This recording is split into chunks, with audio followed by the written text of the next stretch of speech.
Sidonie Fleurouet. Nous sommes de nouveau ensemble après la dernière interview que nous avions. C'était au cours du dîner de gala où vous dressiez, on peut le dire ainsi, un peu le bilan de ce sifflet 2019.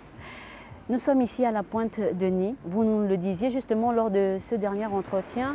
Il était question que les femmes se retrouvent pour voir ensemble le temps de quelques heures d'une journée, donc les moyens de tisser ensemble des liens, des partenariats, des B2B comme on le dit habituellement.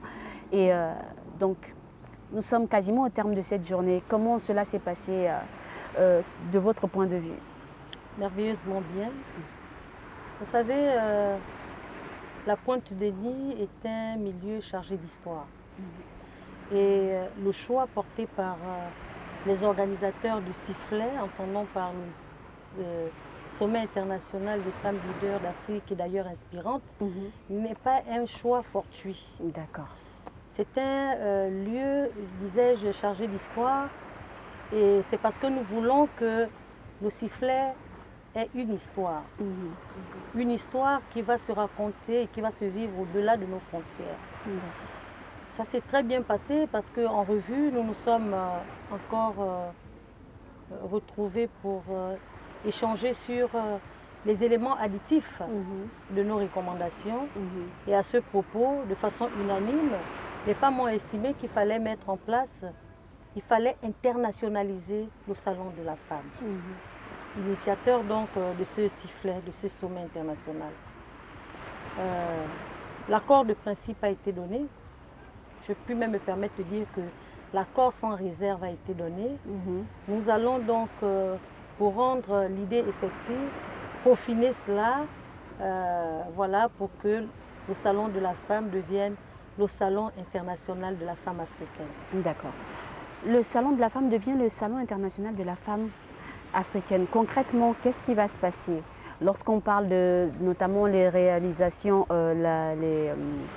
les organisations d'événements, vu que ce sont plusieurs, on parlait de 24 pays participants, ce sont donc plusieurs leaders qui, au sein donc de leurs différentes organisations, avaient déjà un certain mode de fonctionnement en ce qui concerne par exemple les rencontres. Comment est-ce que cela va se passer? Est-ce qu'il va falloir à un moment arriver à une synergie, à une organisation uniforme des différentes rencontres? Comment cela va se passer finalement désormais? Non, notre SIFA, le Salon international des femmes d'Afrique, ne concentre pas cet organe sur l'accueil, sur les questions d'accueil. Donc c'est au-delà de l'accueil. C'est au-delà d'une organisation, de l'organisation ponctuelle, des retrouvailles. Notre SIFA va se pencher sur la suite de notre thème, c'est-à-dire le pragmatisme de l'autonomisation de la femme africaine par l'exemple. Le SIFA sera constitué des femmes leaders d'Afrique, chacune ayant son organisation et dont la gestion lui reste autonome. Mais pour des questions spécifiques, le SIFA devra se mettre ensemble et apporter une plus-value à une question spécifique identifiée qui ne sort pas du cadre de l'autonomisation de la femme ou tout aspect qui empêcherait à la femme africaine d'être autonome. Voilà un tout petit peu. Par exemple, pour être plus pratique, lorsque au niveau de la Guinée-Bissau, avec Madame Mounira, nous constatons qu'elle ne fait que dans l'alphabétisation des femmes, parce qu'elle estime que l'éducation doit être la base de l'autonomisation. Idée d'ailleurs partagée par le Salon de la femme. Et donc, elle se déploie, elle se bat pour l'alphabétisation des femmes. Le SIFA pourra la soutenir l'année où son pays sera désigné comme devant abriter le SIFA. Le SIFA devra réunir tous les éléments nécessaires pour appuyer cette alphabétisation des femmes. Au niveau, par exemple, du Cameroun, si le Cameroun est vraiment très ancré dans les échanges commerciaux, on va dire, le SIFA devait voir dans quel domaine, dans quelle mesure et quelles sont les stratégies à développer pour que ces échanges commerciaux puisse voir le jour avec les autres sœurs africaines.